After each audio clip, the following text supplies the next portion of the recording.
Good morning. Good morning. Welcome this morning. There we go. We got some volume. Welcome to the second Sunday of Lent. If you weren't here last week, you may be wondering why the windows are covered. And it looks kind of Lenten in here. It's a little bit darker, a little bit simpler. We cleared out some of the other stuff. No tall candlesticks behind me. We're just simplifying.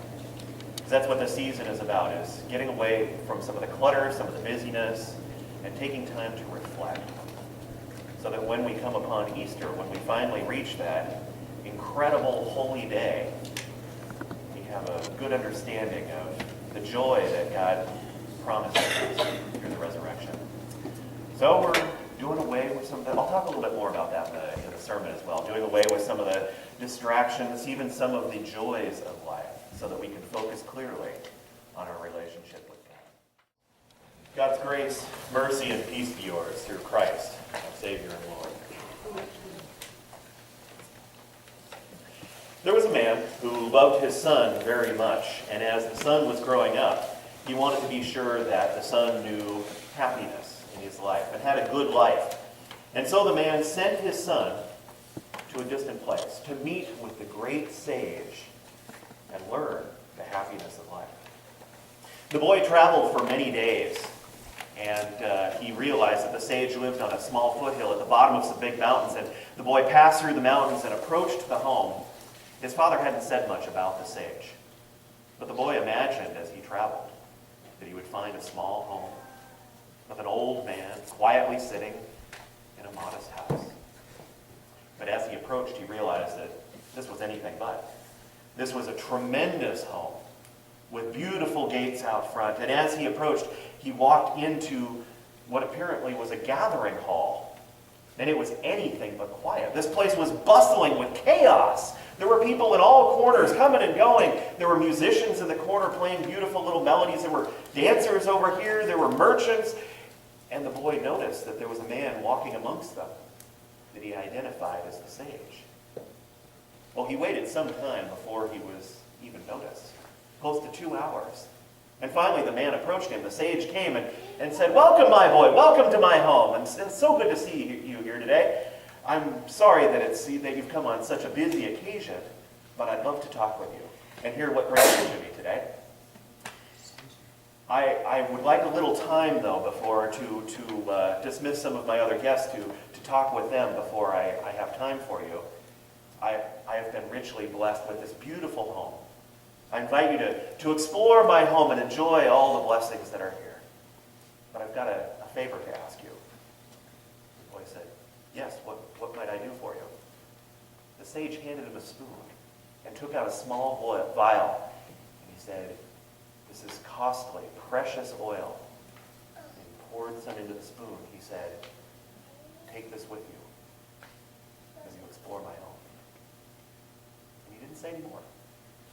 Just left it at that, and then the sage disappeared again, back into the crowd, talking with other people. And the boy thought for a moment, confused, holding his spoon of oil, decided, okay, I'll explore. So he carefully took his spoon, and he found the staircase, and he went upstairs to what apparently was a great ballroom. And he carried his spoon around the room, slowly walking, careful not to spill any. Made his way to the back of the room where he found a beautiful library. Passed through the library and found a staircase heading back down. Found what apparently was a dining room with a huge dining table. And out the back to the gardens.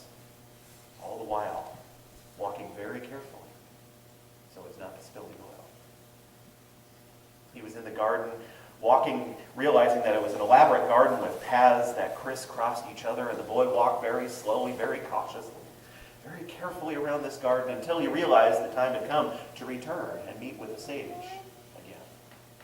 So he made his way back to the great gathering room, back to the gathering hall.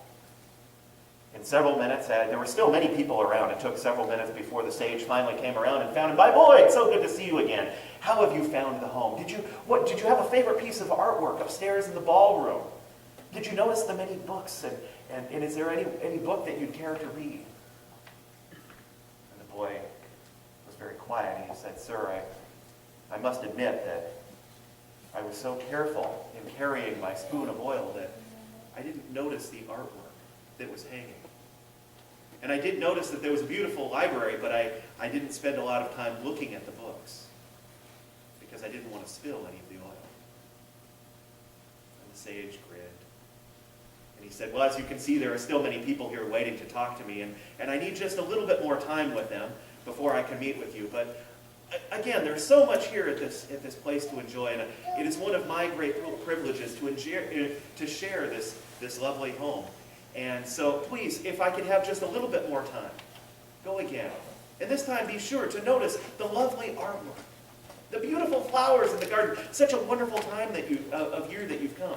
Please, go and enjoy my home again. And let's meet in just a little bit.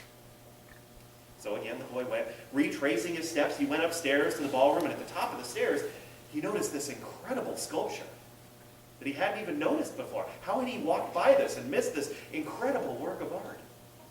And around the ballroom, there were tapestries and paintings, watercolors, each magnificent for what they were. He was astounded, and he made his way around, enjoying all of them, and made his way to the back of the library, floor to ceiling, wall to wall books, some ancient books. So many he wished he had years to just sit and read them all. Made his way down the staircase to the dining hall that would easily seat 30 people for a banquet. The boy could only imagine the exquisite meals that were served here. And into the garden. A garden unlike anything the boy had ever seen. Colors of every color, shape, and size. He didn't even realize. How had he missed this before? The garden overlooked a beautiful lake. Trees and shrubs and textures. And a beautiful fountain in the midst of it all. He lost himself in that garden before he realized it was time to return to the gathering hall and meet with the sage again. This time he looked forward to the sage's question. So he raced back to the gathering hall, and the sage said, "My boy, how have you found the home?" The boy lit up, and he said, "Oh, I can't believe that sculpture, those paintings, the library, oh, and the garden. Magnificent." The sage's smile grew ear to ear. And then he spoke 3 more words. "And the oil?" At this, the color drained out of the boy's face. And he looked down at the spoon. He'd forgotten he was holding. And he said, "Sir, I'm so sorry. In my enjoyment of your home, I seem to have spilled the oil. I'm so sorry. Please forgive me." The sage said, "I know what it is that's brought you here. You've come looking for the secret to happiness. And if I have any advice to offer you, it is this. Enjoy the gardens and don't spill the oil."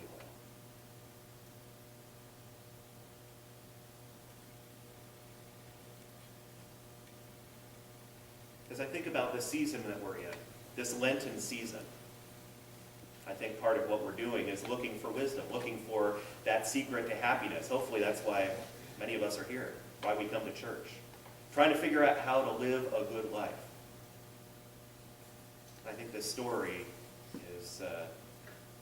expresses some of that wisdom, that there is wisdom in balance.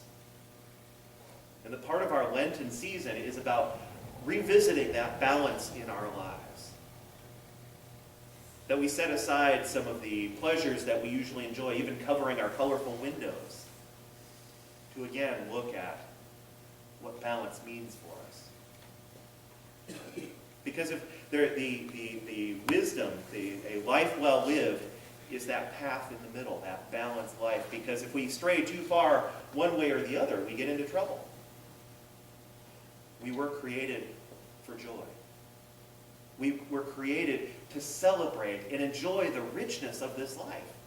Jesus says, "I came to bring you joy, that your joy may be made complete." Jesus himself was accused of being a drunkard and a glutton because he knew the value of spending time with friends, of a good meal, of a glass of wine.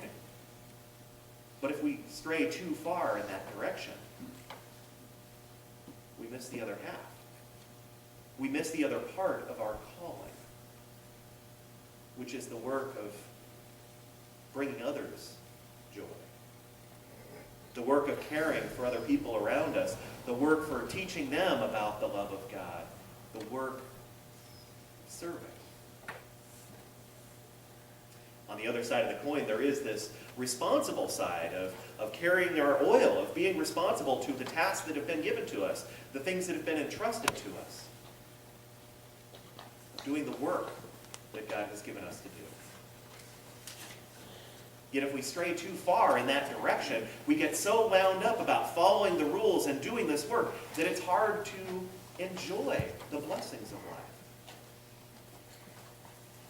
And so the wisdom is to be found in the balance of enjoying the garden and not spilling the oil. I think all three of our lessons today are very much about that. Our first story about Abram, whose name was later changed to Abraham, but he had that struggle too. There were things that he wanted to enjoy in his life. His greatest dream, his greatest hope was a family. And it was a struggle because he didn't have that family. He didn't have his dreams fulfilled, and yet he maintained a relationship with God. And he was able to rejoice in the joys that he did have. He was able to remain faithful. And in that faithfulness, God said, I want you to know your greatest dreams of coming to come true. I want you to have that family that you've longed for. So many kids that they're more than the stars in the sky. But it came with some discipline. Of holding true to those things that are most important. Holding true to that relationship with God. Our second lesson, Paul's letter to the people of Philippi. He said, there are people who enjoy life a little too much, who find happiness in a good meal or a glass of wine. And those are blessings that we are given to enjoy, but that's not where our ultimate joy comes from. The ultimate satisfaction, the ultimate peace in our lives, the ultimate joy is found in a loving relationship with our Creator.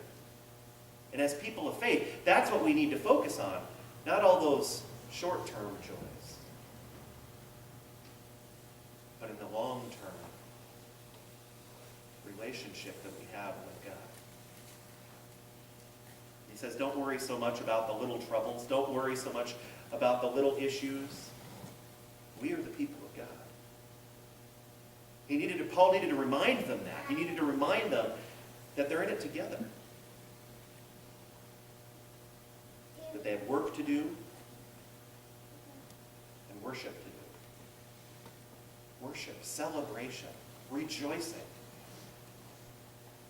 And then, of course, Jesus overlooking Jerusalem, overlooking the city on the hillside, thinking, why can't they get along?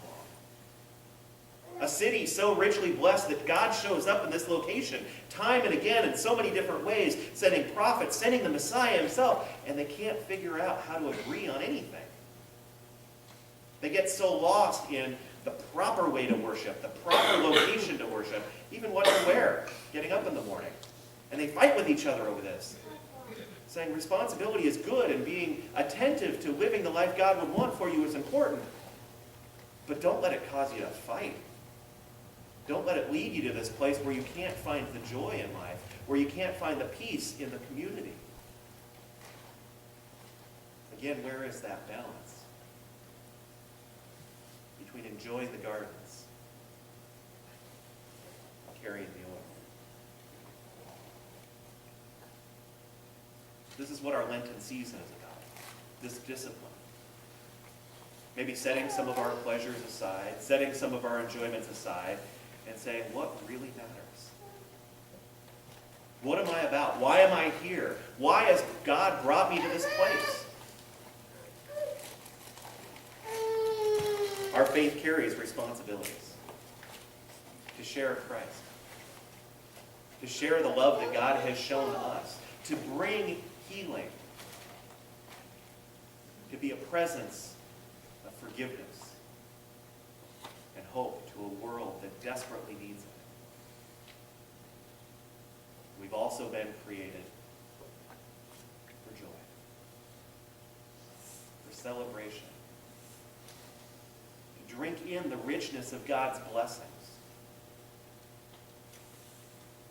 so this Lenten season, may you learn to walk gracefully with the oil of your responsibilities, the tasks that God has given you to carry,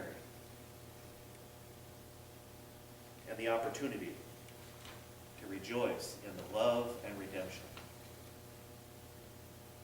of Christ your Savior.